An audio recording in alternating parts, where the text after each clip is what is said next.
All right, we'll go ahead and get started here this morning. First of all, I want to thank all of you to the Tech Tuesday.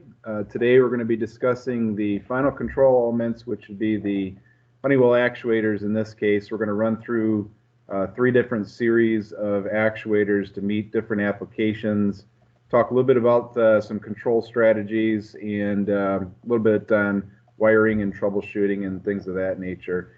For those of you that have not attended a Tech Tuesday before, we do have this recorded, and at the end of the session today, I'll go ahead and send it over to the YouTube Loy Instrument site, and it will have this recorded session today, so you can later review it if you want to. For those of you that are new to Loy Instrument, my name is Jeff Berger. I'm the Vice President of Sales. Today we have online Ken Bradway, who's the President of Loy Instrument, and Brian Daly, who's the VP of Engineering. Loy Instrument was established back in 1937 in Indiana as basically a service company taking care of the process control market, basically heat treat, combustion, things of that nature. We've grown up to having 4 locations now. So we just added Cincinnati, Ohio, but we have Indianapolis, which is our headquarters, Cleveland, Ohio, and Fort Wayne, Indiana. We are a top 5 Honeywell stocking distributor in the U.S., so we carry roughly $3 to $4 million worth of Honeywell products, ranging from combustion to process controls, and now the latest KromAmericas products. Over 800 years of process control experience, so feel free to reach out to us at any point and ask us questions about your products and how we can help apply the product to the application that you have. We represent over 5 different Honeywell divisions, ranging from combustion to process control, Honeywell Analytics for gas detection, and a couple others. We are a Honeywell Platinum partner, so we sit on the board of a joint business council with Honeywell, and we help them come up and brainstorm with new ideas on new products and things of that nature. So that's a little bit about Loy Instrument, but we're happy to have you today, and hopefully we'll give you some information today that's handy and that you can use in your process control applications and out in your plant. So today we'll talk a little bit about the Honeywell actuators. So there are a couple different levels of Honeywell actuators. For the most part, these are final control elements used to do modulation for valves and dampers, used in a lot of different applications and industries.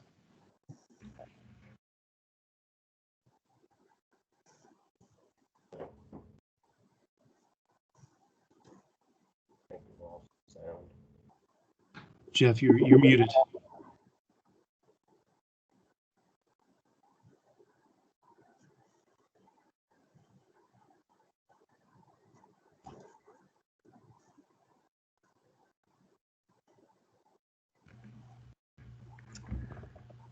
My apologies. That it does feel like a Monday morning, so we'll start over here real quick. All right, Roger, can you see the PowerPoint there? Yes, sir. Okay, great. So welcome to Tech Tuesday. My name is Jeff Berger from Loy Instrument, Vice President of Sales.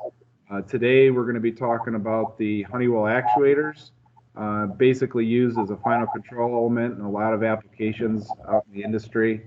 But a little bit about us at Loy Instrument. For those of you that are new to Loy, we have on the line today Ken Bradway, who's our president of Loy Instrument, myself, Jeff Berger, VP of Sales, and we also have another business partner, Brian Daly, who's our vice president of engineering.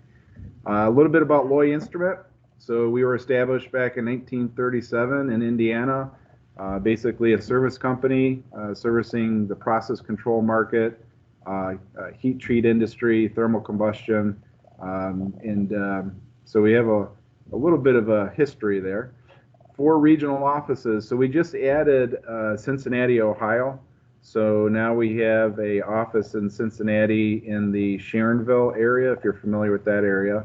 And we've always had Indianapolis as our headquarters, and then also satellite offices in Cleveland and Fort Wayne. We are the top 5 Honeywell stocking distributor in the U.S. We have probably about $3 to $4 million worth of inventory between all of our offices and Honeywell products these days. So feel free to give us a shout if you might need anything that we can help get to you quickly.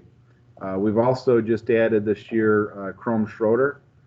So that is the KromAmericas part of Loy Instrument's business. And now we are the stocking distributor, master distributor for all of North America. We have over 800 years of process combustion experience, and we just keep on adding more and more technical resources at Loy Instrument. I think a couple days ago we were at 500 years of experience, and now we're at 800. But feel free to give us a shout anytime you have any questions on how to apply products to your application, or just application questions in general, if we can help you out. We represent over 5 different Honeywell divisions, so that ranges from commercial, residential, Honeywell industrial control products, Honeywell gas detection, so for applications where you need to monitor CO, O2, things like that. Honeywell's analytical division or analytics division provides some pretty good products around those areas. So that's it about Loy Instrument. Let's go ahead and get started. We will be recording this session today. So this session will be available on our Loy Instrument YouTube page. So you can later go back and review the training if needed, or share it with other individuals inside your company so that you can spread some of the training knowledge there. So the Honeywell actuators, there's several different types or levels of actuators that Honeywell has, basically used to control valves, dampers, feed water valves, steam valves, but it is the final control element used to modulate the process. And it's pretty critical as well, because when you think about having a control loop out in your plant, the control loop is only as good as what your final control device is capable of controlling. So you need to pay pretty close attention when you're choosing that final control device. It can save you a lot of nuisance shutdowns, a lot of money in downtime if you have the correct and reliable final control device. So the final control element is in this loop. The PID loop typically is the actuator. There's different forms of control on these actuators. So in the old L&N or Leeds and Northrop days, we had PAT and CAT, and what those mean is if somebody comes up to you and says one of those, they're not talking a different language. PAT is position adjusting type, so that's like your old slide wire on-off control type. The CAT is your current adjusting type, so that's a 4 to 20 milliamp, or you could do 0 to 5, 0 to 10 volt input. And then last but not least, you have on-off, and the on-off can be in different forms. You can have just straight on-off, which is drive full open, full closed. You could have time proportional type of outputs, which is the on-off output is going to be proportional to the time of the stroke of the actuator. So if you have a loop that is 60-second timing on the actuator, and you are driving the PID loop at 50% output, you'll be on for 30 seconds and off for 30 seconds. I don't think your slideshow is forward. Oh. You're still stuck on the screen with Ken. Okay. Let's go back. We have some technical difficulties here, so let me go ahead and reshare the screen here with you guys.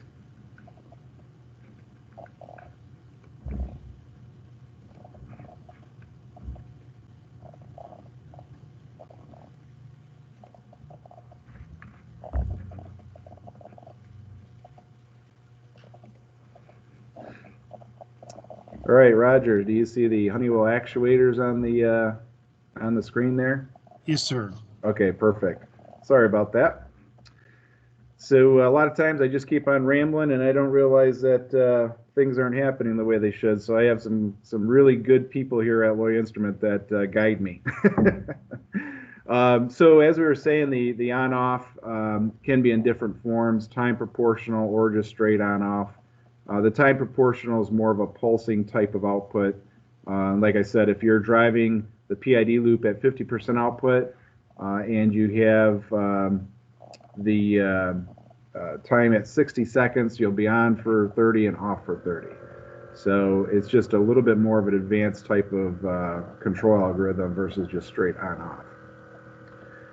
Most often causes dead time hysteresis or nonlinearity. So if you do have a final control element like an actuator and you see the process control loop very sluggish in responding, or let's just say you have a recorder hooked up to the process and you see a pretty good swing in your process control loop or process variable, that could be due to the final control element, the actuator in that application.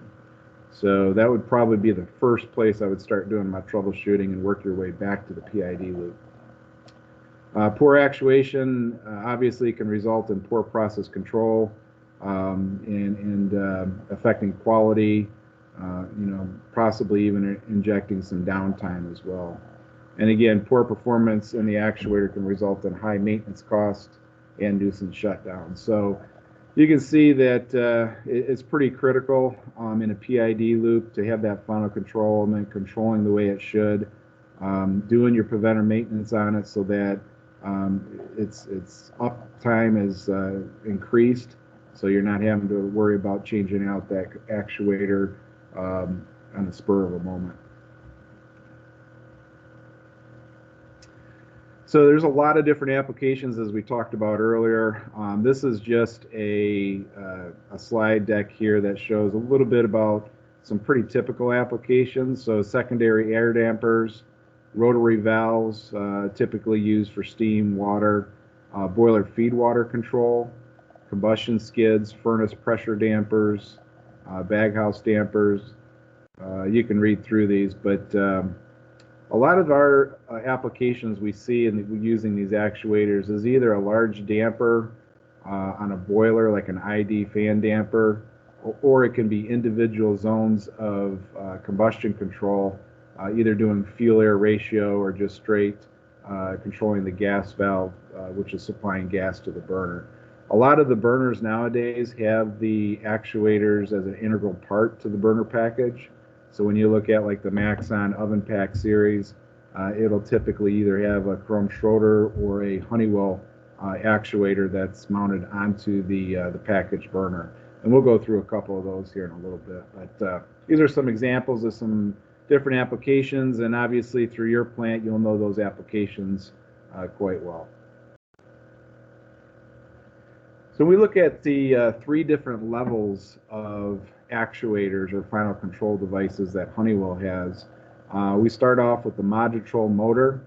The MODUTROL motor is used very widely in the industry. It offers a great entry-level actuator. You can see here that it offers floating, linear, and on-off type control. This is the only actuator out of the three different levels that actually offers spring return. So you can have an on-off situation where you drive the actuator on and then it spring returns off. The voltages, you can have 24 volt, 120 volt, or 230 volt. If you choose a mod motor that has the 24 volt, on some of them you can buy an accessory, a drop-in transformer, and place that inside the top of the actuator, and then you can supply 120 volts to it. Some of them, actually most of them, have dual shaft. So if you wanted to hook up a linkage to the front of the actuator and on the back side of the actuator in tandem, controlling two different processes, you could do that. Like I said, it does have spring return, non-spring return. These offer up to 300 inch-pounds of torque. The couple models, I think it's the Q and the C model, offer up to 300 inch-pounds.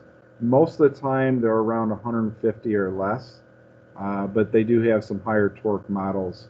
Those higher torque models also offer a little bit better accuracy on the control, and we'll talk a little bit about that in the next coming slides.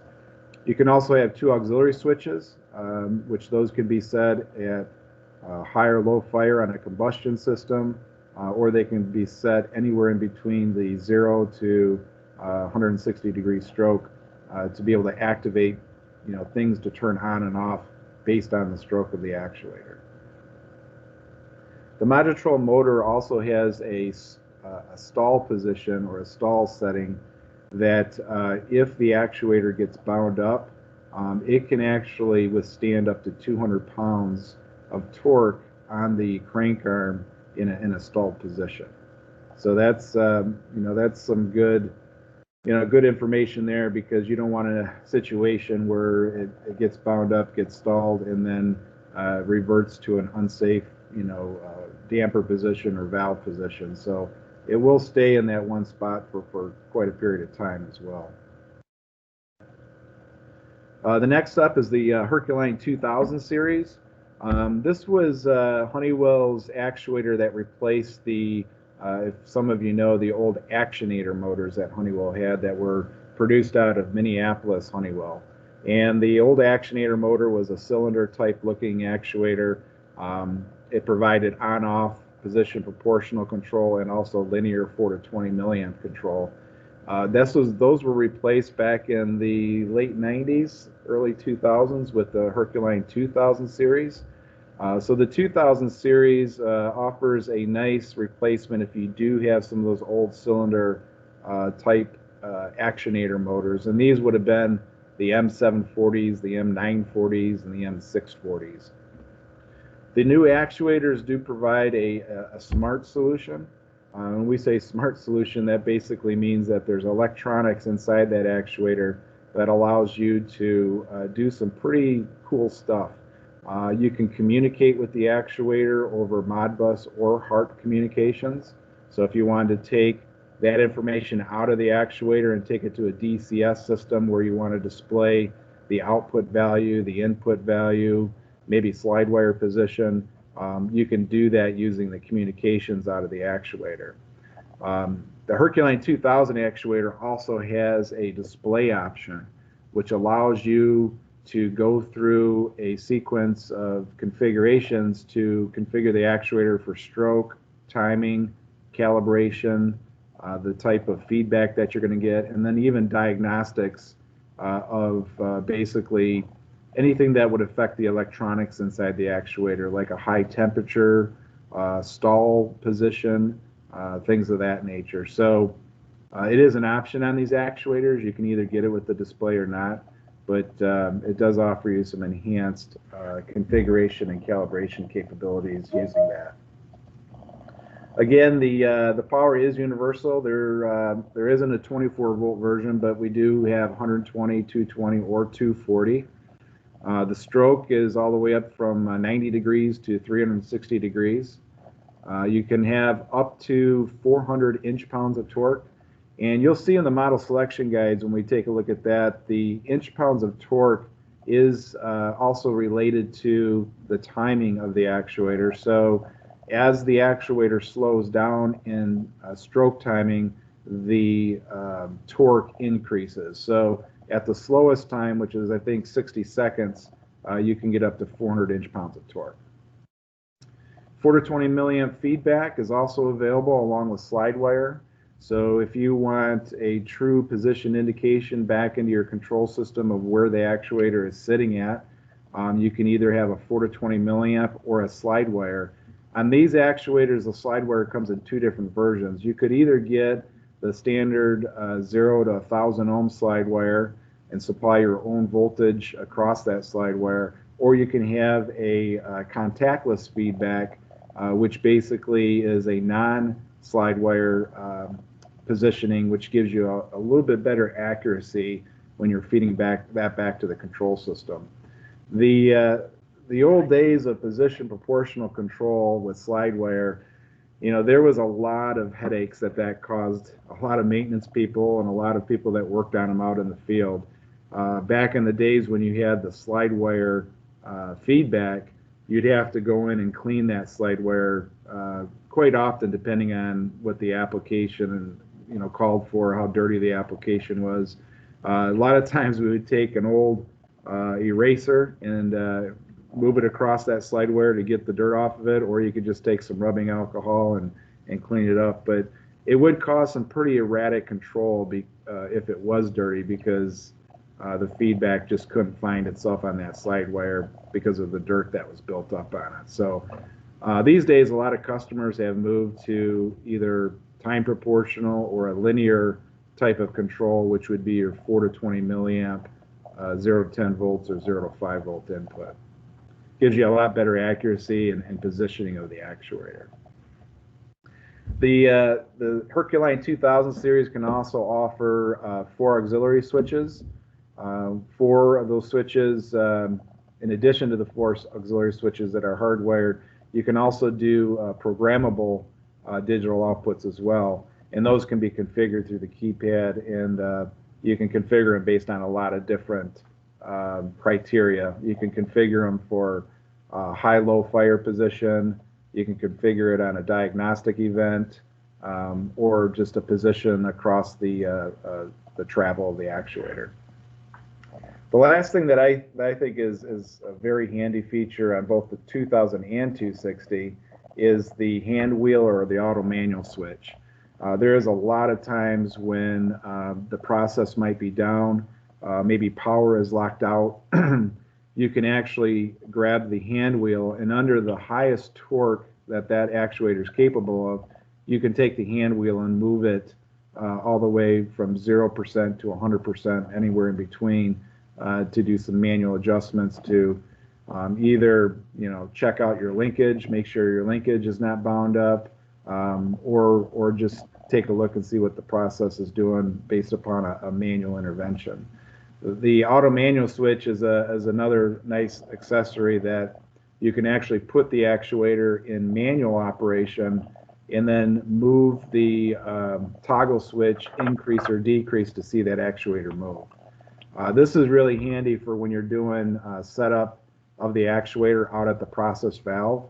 You don't have to worry about getting the walkie-talkie and telling the operator to put the loop in manual. You can actually just do that right at the actuator, and then set up your linkage by using that increase and decrease auto manual switch to set up your linkage. You'll see as we move to the right here, the HERCULINE 10260 does have a lot of the same features as the 2000. Again, you can do on-off, position proportional, 4 to 20 input. It does have the smart solution with the display and communications. You'll notice that the big differentiator is going to be the torque. So the torque on this actuator on the 10260 goes all the way up to 300 foot-pounds.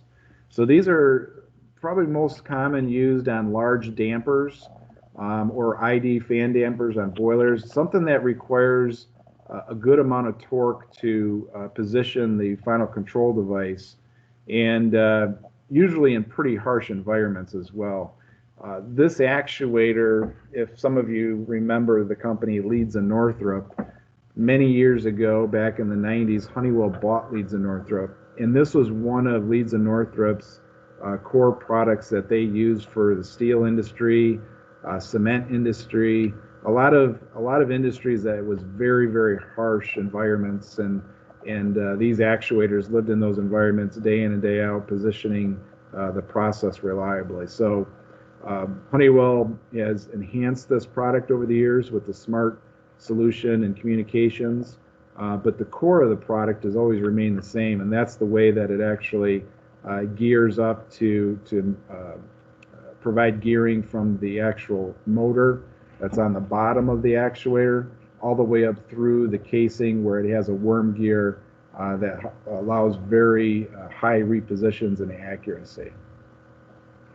Again, it has the same 4 auxiliary switches, 4 programmable switches, and hand wheel, but that's a quick look at the three actuators. We're going to dive a little bit into each one of these so that you can understand the model selection, the applications. We're actually going to take a look at a couple of them real time here that I have in our demonstration room here in Cleveland, and we're going to look inside the actuator to give you a little bit better view of what those boxes contain.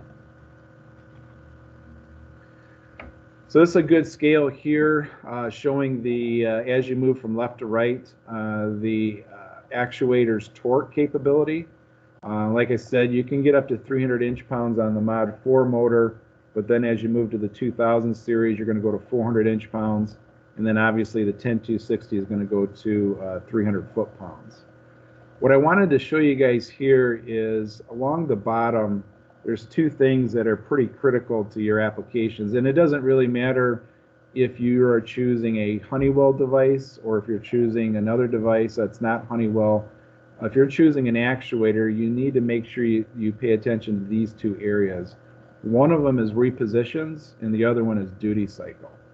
On the repositions, this is what tells you how accurately you can position that actuator across the entire stroke of the device. So, for example, if I have an actuator like a 2000 series or a 10260, which is capable of upwards of 900 repositions, that means if I'm providing a 4 to 20 milliamp to that actuator to position at over 90-degree travel, that means that every 0.017 milliamps, I'm going to be moving that actuator. If you were to do the same thing on a mod motor and divide up those repositions of 160 over 90-degree stroke, you can see that it's going to be a lot less accurate than the 2000 or the 10260. This is very critical. Like if you have an application where you're doing critical control like a fuel-air ratio control system, or let's say you're controlling a level of a tank, anything that's tied directly to the process that needs really good quality, tight control of the process, you're probably going to be wanting to look at a 2000 series or a 10260 for those applications. Whereas the mod motor is still really good, you know, used on like a butterfly valve for a combustion application that doesn't require the very high accuracy of control, or these are used a lot in is the air makeup units. So air makeup units that go on the top of the roofs of large plants that's providing heating and cooling for the plant personnel. Mod motors are used a lot in those type of applications to adjust the dampers of the air house units. The duty cycle is another very important criteria that you're going to want to look at when you're looking at actuators. The duty cycle is the spec for the actuator of the ability to be able to position the actuator continuously over a certain time. So on the 2000 and 10260, those are rated at 100% duty cycle, which means 100% of the time that actuator is available for repositioning. On the mod motor, you go down to about 25% duty cycle, which means at about 150 degrees, which is the upper end of the mod motor's ambient temperature rating, you're going to have that actuator available probably about 6 hours out of 24-hour period, where you're going to be able to adjust it continuously. So that's what the 25% duty cycle is on the mod motor. You can work your way all the way up to about 50% duty cycle once you start derating the ambient temperature around that actuator. But at the extreme condition, you're looking at 25%. You're probably asking yourself what determines if the actuator has 100% duty cycle or not. Actuators that typically have a self-locking mechanism, like a worm gear, those are typically actuators that can operate within that 100% duty cycle. Actuators that have like an internal braking system, where the brake needs to be made in order for the actuator to reverse rotation, those are the ones that usually have something less than 100, and it's usually derated as the temperature goes up on the ambient temperature. So the 2000 series and 10260 both use the worm gear technology. which means that it is self-locking and it can hold up to over twice the rated torque. So if you're using a 10260 and it has a 300-pound torque rating, you can actually have a stalled position or a stalled torque of over 600 pounds on that actuator. The worm gear also gives you high repeatability and precision, as you can see on the 900 repositions on those two actuators. Let's dive into the mod motors here real quick. We're going to talk a little bit about the model number structure so that when you're walking up to one of these MODUTROL motors, you can understand what the model number is telling you. We are going to pull apart the mod motors when we get done here, and I'm going to take off this top lid that you see on each one of these. The top lid is where you get access to the terminal strip, the transformer, and then also you can use a thin blade screwdriver to set the cam switches on the inside of that actuator. When we talk about control, you know, we looked earlier at the PAT, CAT, on-off. On the MODUTROL motor, the first two digits in the model number determine what type of control is in that actuator. So when we look at the Series 40, that's basically a very simple actuator. It's line voltage, single pole, single throw switching. So when you give it a signal, it drives full stroke, and then when the signal is removed, the spring return delivers it back to the open position. So it's an on-off actuator. That's typically what it's used for. This would be in situations where you might have, let's say, a batch furnace or some type of process that can live with, you know, maybe 5 to 10 degrees overshoot, undershoot on the process variable. Typically, an on-off control like that, you're probably not going to have it line out right at the set point. But if you can live with a little bit of hysteresis, this is a great actuator to use in those type of applications. The next one is a Series 60, which is a 3-wire single pole double throw switching. Responds to either 3-wire contacts or 3-wire floating control. The floating control is a control that's used widely in the commercial residential type areas or applications. So there are certain controls that Honeywell has that allow this actuator to hook directly up to the control and use it in that fashion.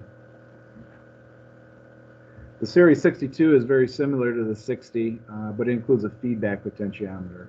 So if you were doing some type of position proportional control, you could use that feedback potentiometer back into the control system to see where the position is at and adjust the increase or decrease on the actuator to accomplish the position proportional control.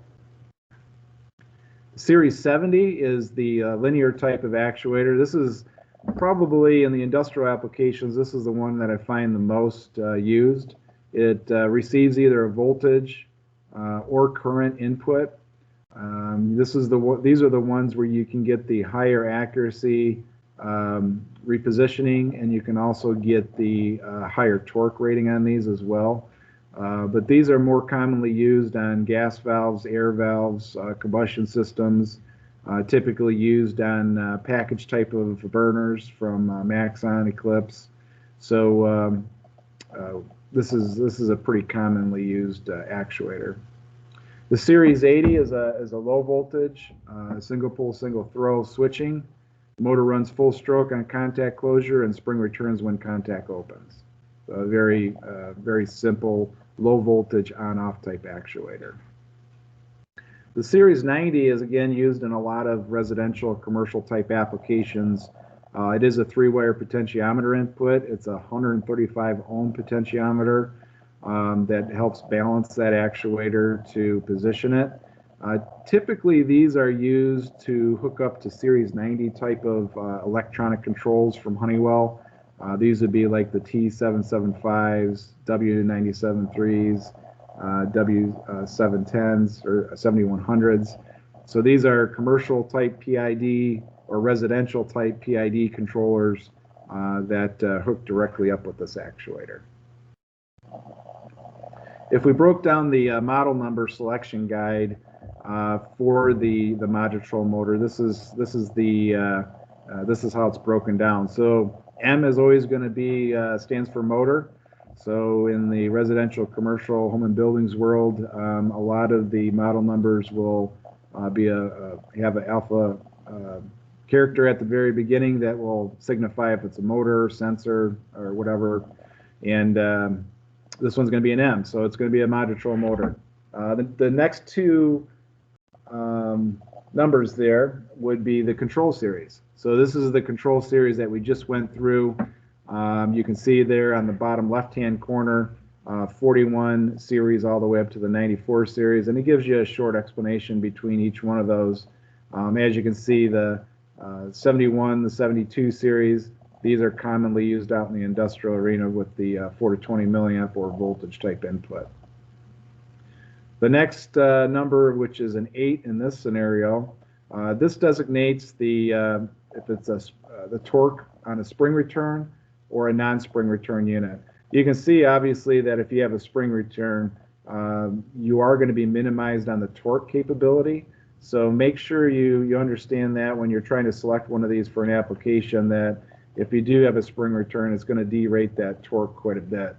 Non-spring return units, these are the units that can go all the way up to 300 inch-pounds. So you can get some pretty good torque out of one of those. The next digit over, which is the 4, is the output drive. So it talks about rotation. The action is the dual-ended shaft. And depending on the number that you choose on the left-hand side, it will choose then if that output drive is non-spring or spring return. Last but not least, before we get to the last 4 digits, which isn't going to really mean too much to a lot of you, the last 4 digits are an internal Honeywell number that if you have a Honeywell trade line catalog, it'll give you 4 digits at the end there, which signify a little bit different options with each one of the actuators. But for all our training here today, the first digits from the M to the D are the ones that you need to pay real close attention to. The D on this one is going to signify if you have auxiliary switches. So on the left-hand side, again, you'll see 0, A, V, D, and so on. This tells you how many auxiliary switches you have from 0, 1, or 2. And then also, if there's special features within the actuator, such as adjustable zero and span, which is available on some of the actuators, which is a nice thing to have because if you're trying to set these up in the field and you just need a little bit of adjustability to either recalibrate or set the actuator arm on the actuator, it's a nice feature to have. And then again, adjustable stroke if it's adjustable, and the electrical rotation. So really from M to D is kind of the critical items there when you're trying to select the appropriate mod motor for your application. For these applications where you're trying to get in and select one of these, please feel free to give us a shout. We can talk to you about your application and help you select the actuator that best fits the application. Here's a couple examples of some different applications where the mod motor is used. Quite commonly, the mod motors are adapted to some type of butterfly valve, whether it's a Q valve or from Honeywell or a different valve in the industry. You can actually have a mounting plate that puts that actuator right on top and then connects the linkage arm right to this armature right here. Similar to this over on the right-hand side, this is an Eclipse butterfly valve, and you'll see that it has the arm coming out with the link rod, and then you have the crank arm on the outside of the actuator adjusting the stroke of the process. In some applications, you'll have a package burner that might have a blower, the burner itself, and then also you have the actuator mounted up to the side. In this application, this is a oven pack 400 series, and this actuator is connected to the burner so that you can do fuel air ratio control within this burner. In the middle here, this is an accessory that Honeywell provides that if you have a globe valve, so if you have like a steam valve or a water valve, you can actually mount the MODUTROL motor on the back side of this. The shaft actually will fit right inside of this little dial here and then be connected to a linear stem, which actually would drive that stem up and down in a two-way or a three-way valve. You can get this combination with the mod motor, the linkage, and the valve pre-assembled. But this would be a way to take that away from a crank arm type of operation, more for a linear type of operation where you have a globe valve below that. Last but not least, on the bottom right, this is just a large overview of a typical gas train with a double block and bleed. We got a pilot line, but then you'll see this little guy right over here on the left-hand side, and this is going to be your final control device that's operating your gas supply to the burner, which is up here on the top. So you notice that it's not used in a safety situation, but all these actuators are used more in a control type environment, which would be placed after the safety devices, which is your blocking and safety shutoff valves. Next up is the HERCULINE 2000 series. So you can see up here from these pictures, you can get it in a lot of different versions. Again, it does still have this the shaft here, which the armature connects up to. On these actuators, it's just the single shaft that comes out, but you do have the option for a digital display on the front, auto manual switch, and then a hand wheel on that as well. There's three different series of actuators, HERCULINE 2000 actuators. You have the basic version, which is a HERCULINE 2000. Again, it still goes up to 400 inch-pounds, but it offers an entry-level control, which is basically either slide wire position proportional control or on-off control. So it doesn't have the built-in electronics to do the 4 to 20 or the communications or even have a display. It's just a very basic version, and it's a nice entry-level positioner or actuator if you have those type of control situations. The next up is the HERCULINE 2001 series. On this one, when you step up to it, it offers all the same features as the 2000 series, but then you also get a digital programmable display as an option, and then you can now provide a current or voltage input in order to position this actuator. So it does now include the internal electronics to give you those capabilities over the 2000 series. And then last but not least, when you step up to the 2002 series, now you get the enhanced feature of a non-contact sensor if you're doing position proportional control, or if you want to have a 4 to 20 or 0 to 5 or 0 to 10 feedback off the actuator. It gives you a non-contact sensor, which gives you very high repeatability and accuracy. The 2003 series is used on very, very specific applications. For example, I think there's probably only one OEM that uses these. Surface combustion, if you have an integral quench furnace, this is used on the air outlet on the back of the integral quench furnace. And this particular actuator only offers 360-degree rotation. So when you get a call for heat or a call for cooling, it will open up to a specific output or a specific degree. And then once there is no call for heat or cooling, the actuator rotates all the way around 360 degrees, all the way back to the very beginning. What this does for, in particular, a lot of applications for heat treat where you have radiant tubes, it allows that flame to travel the full extent into that tube and then back, retracting all the way back to the zero position. What this does a lot of times is it helps eliminate any hot spots within those radiant tubes. So using this type of actuator allows that full transition to happen through the radiant tube. So the 2000 portfolio, this is just a quick summary of the different things, different features that it has. It is a continuous duty. We talked about that earlier.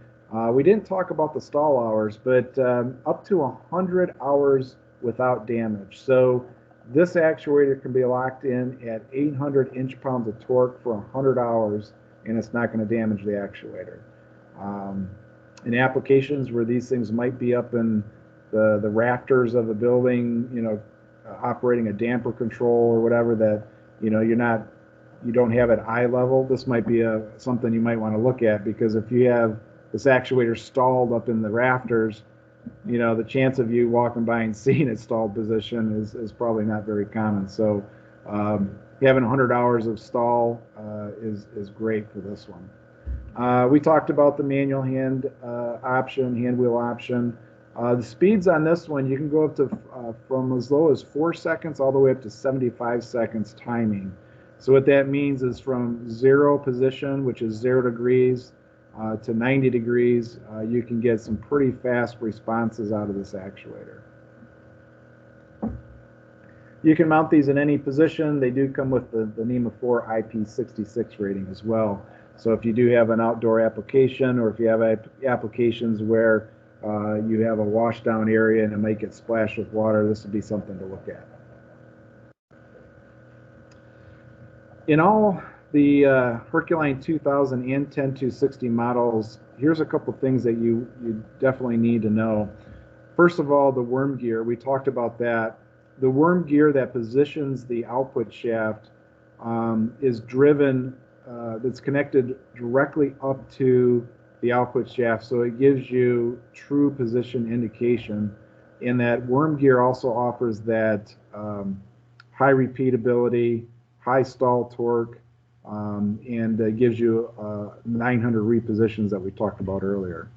The synchronous AC motor is probably the most costly part on these actuators, but what Honeywell does is they have this little door on the side of the 10260 actuator that I'll show you in a little bit that has this fuse gear. And this fuse gear connects the output shaft of the motor to the worm gear shaft.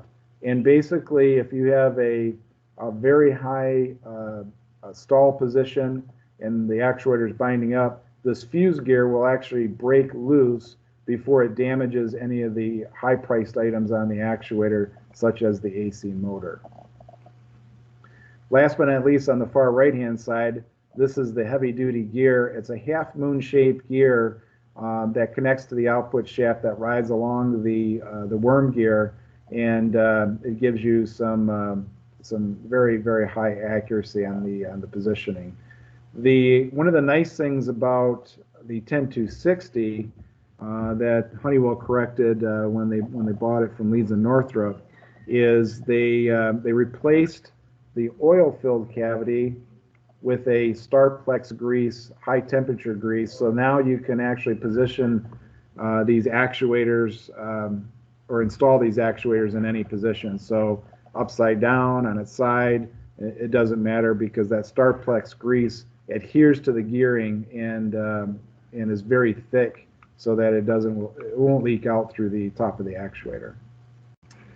Down at the bottom here is a picture of the non-contact position sensor that's used in the HERCULINE 2000 and the 10260, and it has a half-moon shape that, when is moved with the rotation of the actuator, it will have another half-moon shape wafer on the other side of this board and creates a difference in voltage that will then be sent out as a position indication of the actuator. So there you can see there's no slide wire that's got a slide wire arm that's moving across the slide wire. There's nothing to clean, and it gives you very high accuracy and repeatability with this with the solid state technology. Up to 170 degrees F as well in the ambient temperature, which is a pretty high rating for these actuators. It can live in some pretty harsh environments. On the 2000 series, this is a picture of the inside of the actuator. This is the non-contact board with the positioner, and this is a thin film pot available on the 2000 series. which still gives you a better solution rather than a slide wire wound type feedback. Because again, on the thin film pot, you don't have to get in there and clean the slide wire. It's a thin film that that the arm moves across the thin film and gives you a little bit better accuracy as well. But as you can see, it's all sealed, so you don't have to get into it and worry about dirt and debris getting in there and contaminating that feedback potentiometer. This is the inside of a HERCULINE 2000 series. So if you open up the very top lid, you can see that everything is very easily accessible. Over on the left-hand side here, this is where you wire up your communications if you have it. If you have any programmable relays, down here you have a relay board 1 through 4 for the programmable or solid state auxiliary switches as well. Over on the left-hand side or right-hand side here, you can see that you have the end of travel auxiliary switches and then other auxiliary switches to connect up to other devices outside the actuator. But they're very easily accessible. So when you adjust these, you take your thin blade screwdriver, you put it in these slots, and you rotate it. And as the rising part of the cam hits this auxiliary switch, you can easily see where you're setting that position. Also, it's directly connected up to this output shaft here. So you know that if you're at 30 degrees here and you need to set one of these switches, you look at the output shaft and then rotate the cam in order to get the rising edge of that cam switch to activate.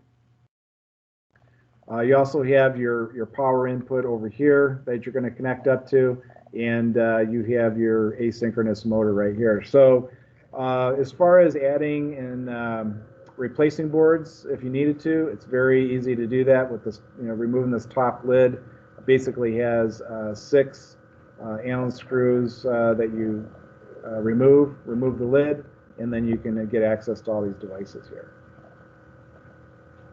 This is an example of the HERCULINE actuator model selection guide. We won't spend a whole lot of time on this other than just to show you how it's structured. You'll see that it's quite a bit different than the mod motors. This actually allows you to go through the model selection guide and pick the accessory that matches up with the series that you're selecting. So as you can see, the very first key is you select the series. So whether it's a 2000, 2001, 2002, or 2003, you'll select that and put that into this key number, and then go down to table 1, which is right over here. Select your torque, select the speed, and take the digit over here and place it up into table 1. So you can see as you move through each one of these tables, you're going to select the 3-digit or single-digit number and move it up into this key area here, which actually builds the complete model number. The Honeywell model numbers on the industrial side are ridiculous. they're quite a bit long, but with the features that the devices are coming out with, it seems like each time they do, they just add another digit to the model number, and it keeps on getting longer and longer. But as you can see, these are the selections.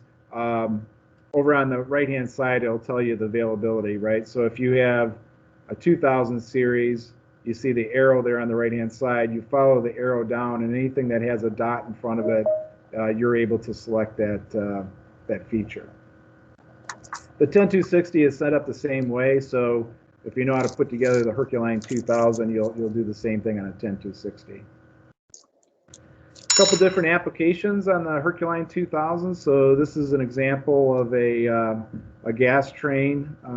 You can see here you got your double block and bleed. You got your high gas, low gas pressure switches, and you got your actuator over here.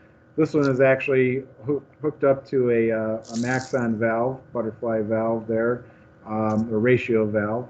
And on this particular one, you have a keypad, which will show you an indication of travel position, the input signal that the actuator is getting, and then any diagnostics. This application is actually on in a cheese plant, and this is hooked up to a dryer where the air is being funneled through this ductwork and getting heated up by the burner and then supplied down to the process for a whey drying application. A couple other examples. This is HERCULINE 2000 series hooked up to some dampers. These are outside air dampers. Probably looks like maybe a boiler or something similar. In some cases, you have dampers that have multiple lures or levers around the diameter of the damper. So you hook up the one shaft and then it operates all these other armatures around the damper. It could be a single direct coupled. So you can have the 10260 and actually all the actuators can be assembled to have a direct coupled type of application where you don't have a crank arm, but you have an adapter bracket that will connect the output shaft of the actuator directly to the damper. All right, last but not least, we'll finish up with the 10260, and then we'll open up for questions as well. 10260, again, you have the hand wheel option, you have an auto manual switch, you got the crank arm. You can see that the crank arm is a little bit beefed up. It's been working out here for a while, I think, because it's built for some high torque applications. So I always said that this actuator could probably lift some small houses if it needed to because of the torque. But we'll open up the actuator here in a little bit on a video, and we'll show you that if you take this top plate off, this is going to house the gearing, the main gearing, the worm gear, and then also have an electronic board on the top if it has that option. Over on the other side, which you can barely see these screws on the left-hand side, that's the little door that connects that fuse gear for from the worm gear down through the fuse gear down to this asynchronous motor. On the back side, you'll have another door that exposes the terminations for wiring. So 10260, again, brief recap here, up to 300 foot-pounds of torque, used in some very intense applications where you need a little bit of strength to maneuver the damper or valve. 100% duty cycle, we talked about that. That's an important feature of these. Non-contact sensor. There's two models that are available in the 10260. There's a 10260A, which is your basic actuator that houses position proportional, linear type input, on-off input. It has all the standard features that you might need.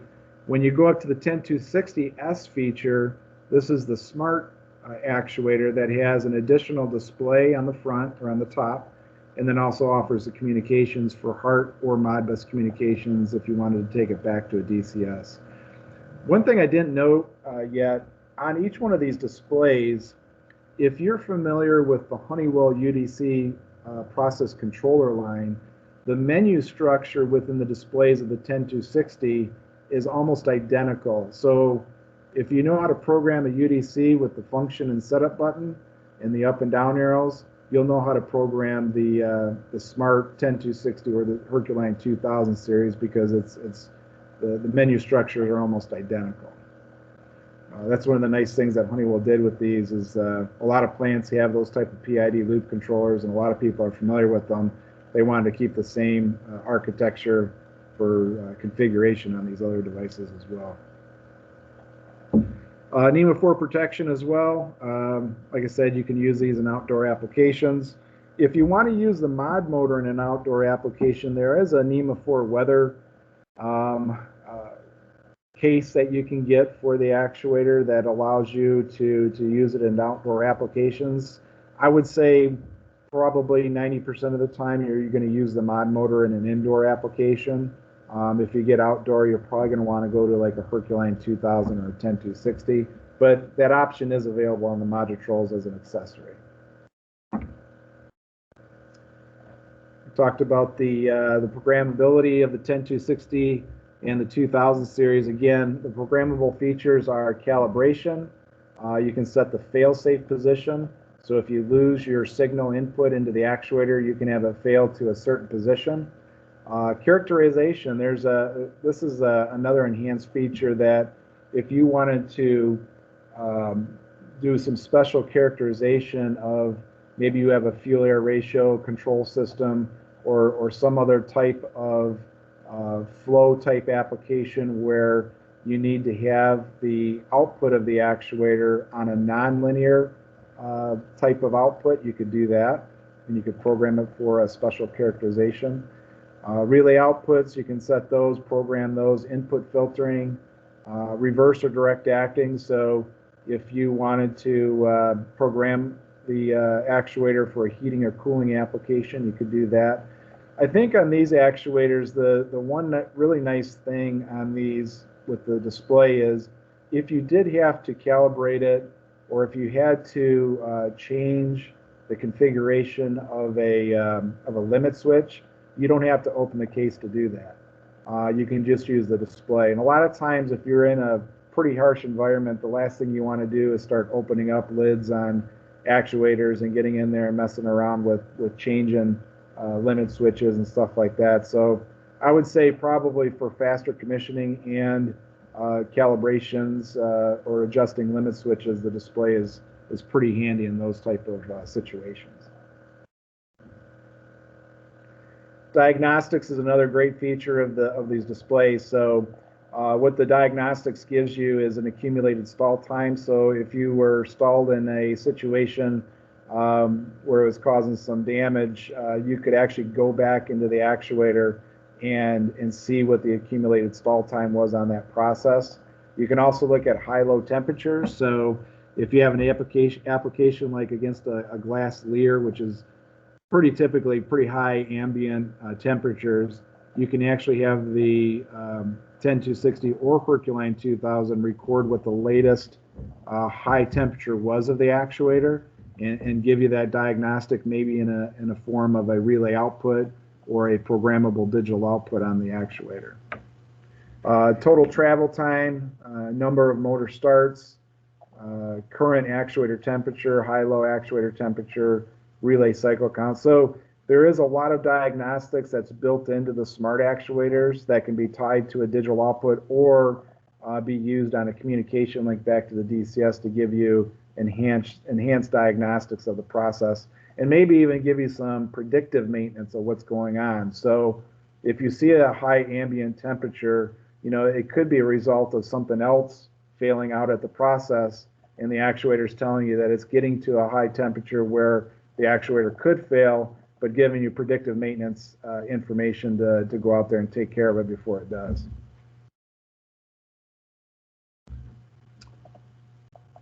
So HERCULINE 10260, same type of format that we talked about on the model selection guide. Again, you're choosing your key number based on the output torque and the timing, and you put that key number up here at the top, and then as you move down, you're selecting your voltage, the type of input, the type of output, and you're injecting those numbers in each one of these areas. And then when you get down to all the way down to the last table there, you have a complete model number that you can send to one of our inside guys or one of our outside sales specialists to figure out what we can get you.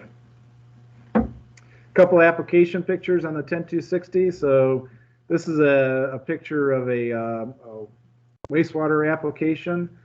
This is actually hooked up to a magnet drive, and it's there's a pretty good sized pump, a water pump that is housed in this housing over here.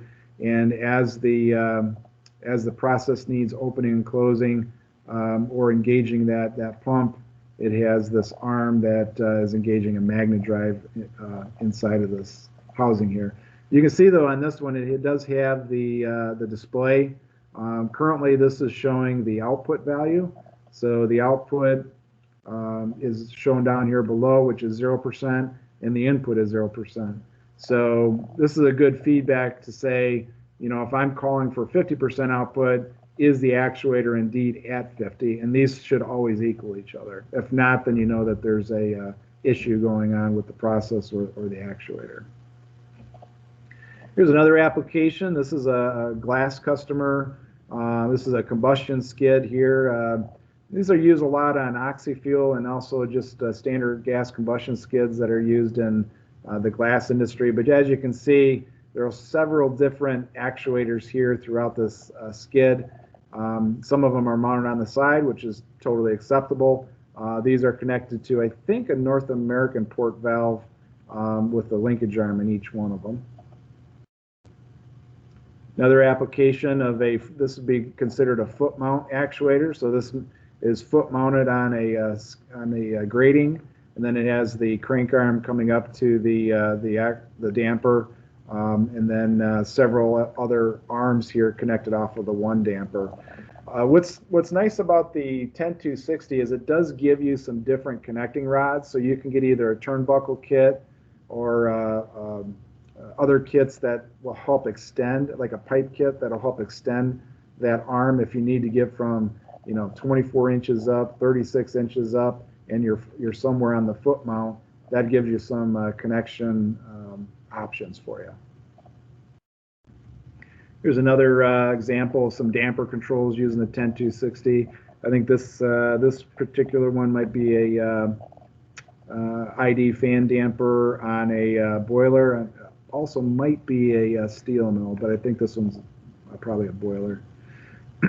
Here's another picture of one mounted on the side. Sometimes in really high excessive ambient temperatures, customers will pipe in cooling air, which is blown down on the actuator itself. This one's actually blown right down on the motor itself. So this would be probably a situation where they were going higher than the 150 or 170 degrees F at times, and they needed to cool down that actuator. But you can see the link rod here and attached to this North American port valve. All right, with that, what I'm going to do really quick here before we wrap up, I'm just going to get a couple demo units here, and I'm going to show you exactly what it looks like and give you some pictures. So, Roger, can you see the available screen there? It's blank right now. Blank? Okay. Hold on a second.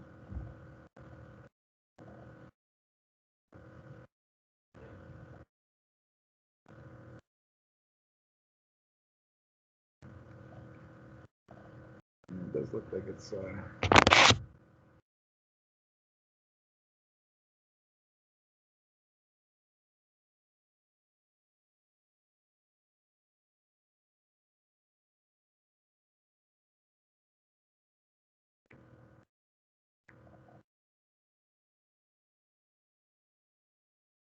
There we go.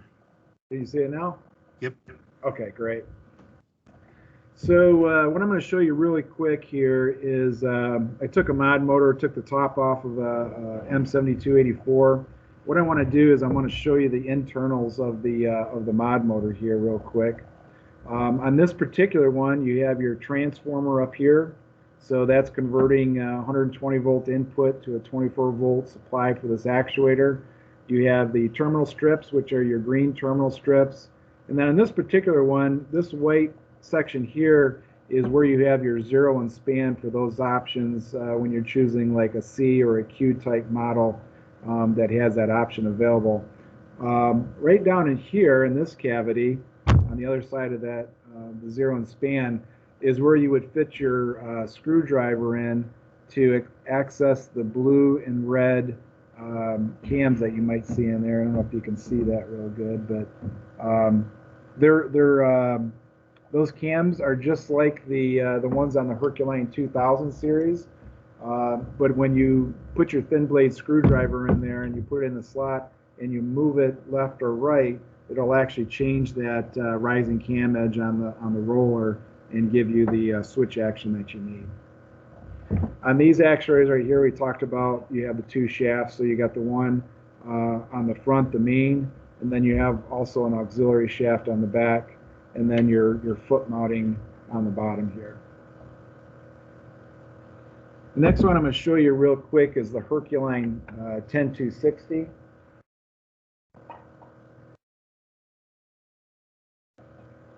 So you can see it's a little bit bigger than the mod motor, and I'm glad I ate my Wheaties this morning because I almost popped a tube when I was moving this thing over. So you can see that you got the output shaft there, the crank arm with a little indicator there on the degrees of rotation. On the very top, I took the plate off of it, and you'll see right on the top there, the gold half moon shaped gear there is riding right along the, I don't know if you can see that worm gear on there, but it rides right along the top of that, and then you'll see that Starflex grease in there. It's kind of like a reddish orange type of color. You'll never have to change that. It does not break down real easily. I mean, I've seen actuators that have been installed for 20, 25 years and on up, and that grease is still holding pretty good. So it has a very high temperature rating. But you can see on this that gear is connected directly to that output shaft. So that's what gives you that very high repeatability and very low hysteresis, because it's hooked directly up to that output shaft. The next thing I want to show you real quick is the side door. And on the side door, you'll have this gearing. And right about here is the fuse gear that I was talking about. That's a fiber mesh gear. So if you do get into a high stall torque application, that fuse gear is going to break loose and can be replaced for minimal dollars. I can't remember the exact cost on it, but for $30 or so, replacing that gear versus replacing a motor, an asynchronous motor, is going to be worth your money. Asynchronous motors can be a lot more expensive and more time consuming on installing. But on this right here, it's just this plate. This plate will actually cover it, and it's got 6 screws that you can cover it. Very quick and easy access. The other thing I want to show you real quick on the 10260 is the back of the actuator. The lower plate here is what has all the terminal blocks in it for your wiring, your field wiring to. So it's very accessible. And then up on the top, this plate you shouldn't ever have to open up. It houses the electronics, but here's where the non-contact position sensor is located. And again, this is directly coupled all the way to the worm gear that's on the output shaft. So again, you get very high accuracy because all of these components are right in line and connected directly to the output shaft without any gearing or mechanism in between that would cause hysteresis. Over on the other side of the actuator, this is where you have your hand wheel. Again, the hand wheel this is a 300 foot-pound actuator, and I can maneuver this very easily with the gearing ratio that's inside the actuator. And then last but not least, you have your auto manual switch here at the bottom. On the very front, you'll actually notice too, here's your asynchronous motor right here. So there, you can see that there's not a whole lot of things in this 10260 actuator that you either need to replace or maintain. Like I said, the Starflex grease is something that should last the life of the actuator. I've seen these actuators in positions where they're encased in cement and still working, and you actually have to bust the cement out from around the casing in order to see the actuator. So they're very robust and last quite a long time. So with that, that concludes today. I really appreciate everybody's time today. I'd like to open it up for some questions. If any of you have some questions that we might want to field at this point, and you can either type it in or unmute your phone, and we can help answer your questions.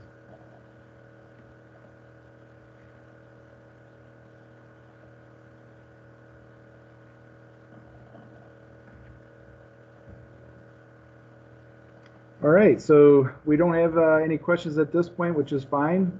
Hopefully I did my job. And what we'll do is we will put this on YouTube, on the Loy Instrument YouTube site. For those of that attended today, I will send out a link so that all you have to do is click on the link in your email, and it will take you directly to that site.